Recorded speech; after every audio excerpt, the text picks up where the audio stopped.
That's all that's in. It's clay and water. And so basically what happens is you get your clay, okay, usually you dig it up yourself at the site that you need. Sure. I'm getting ahead of myself again. A brick-making operation would usually be going on where the job is, because it's very, it's expensive to try and carry a whole bunch of bricks. I mean, a lot of the buildings, they have a whole lot of bricks in them, but like the Witt House, the one that's up here, and that brick building that's on the, aside from the palace, that's on the Palace Green, that thing has, what, 250,000 bricks in it, I think, estimated. And so having to cart all of that would be very expensive. So usually it's just on site, they're digging it out right there. But we get ours here brought in because it's not big and it's only Williamsburg. Although there would be clay. Are they sticking it? Okay. So we take the clay, shovel it in, add water, and then tread, stomp around in it for a while. And just to break it up, make sure there aren't chunks like that. How you guys keep that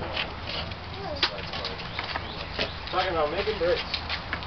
Now, on the buildings that are on site, that's the spot.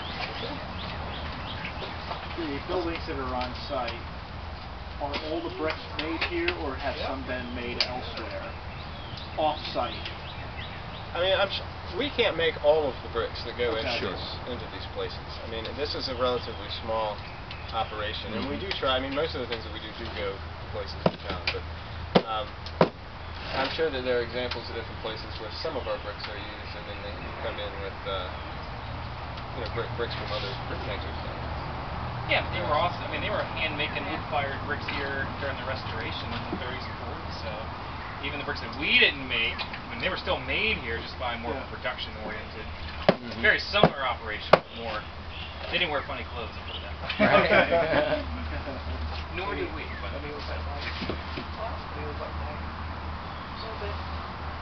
But we actually are making bricks right now, and we got the clay, treaded the clay. Clay is good, right consistency. It's up here in a big old mound. So what Jason is doing is taking a big chunk of it,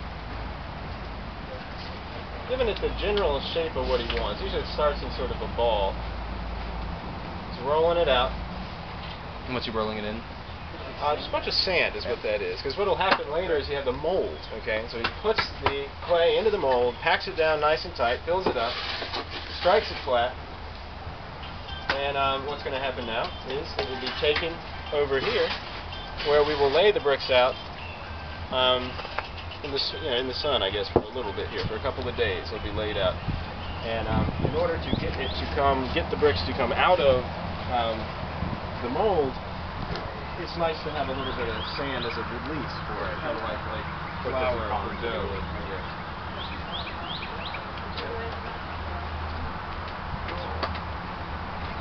So we usually,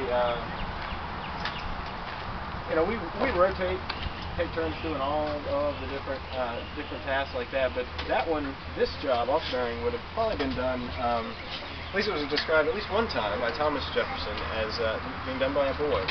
The whole operation for brickmaking that he observed was 3 men and 1 boy being able to produce about 2,000 bricks in a day. Okay, and take a guess at what we do. Talking to people, 300. 300. 2,002 bricks. Minus a couple thousand. Whatever breaks, yeah. And are these bricks ever fired or just sun-dried?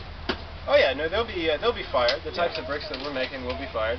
They're stacked up here. They'll be drying out just a little bit. Then we will store them all. You don't fire the bricks as you're making them. Sure. You wait until a certain time, and then you build up. Actually, what you can see behind you is what you call the clamp, and that is the going to be, I guess, where the bricks are fired. You see these troughs there, and you don't put bricks in the troughs or anything like that. What you do is you build this big structure around these tunnels, okay? And the structure is built with the bricks that you're going to fire, okay?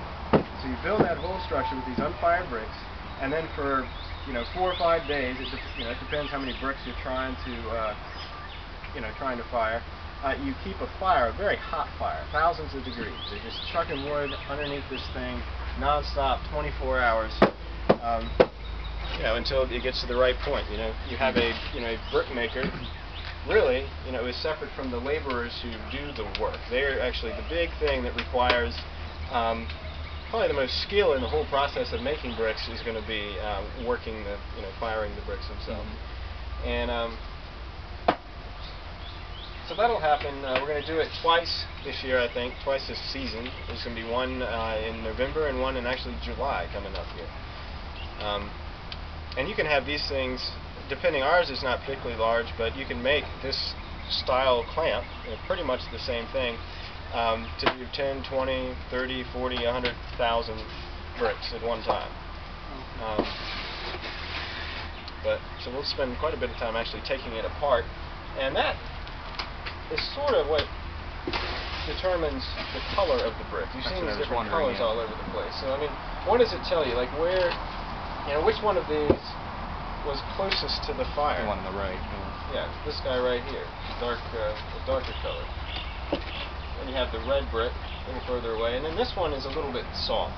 This is not probably going to be used, I guess, on the inside. It's a filler kind of brick, but it's the proximity to the fire, and it's the iron in the material that gives it the red. Right. So.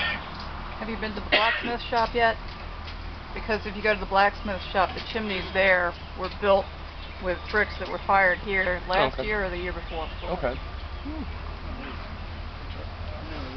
Our stuff is all over the place. Coffee house is another one. You guys gone and got your hot chocolate? I hope that's what you tried. Yeah, it was very good. I don't know if you get a lot of that hot chocolate down here. What, are you trying to live like the governor? Down in the brickyard?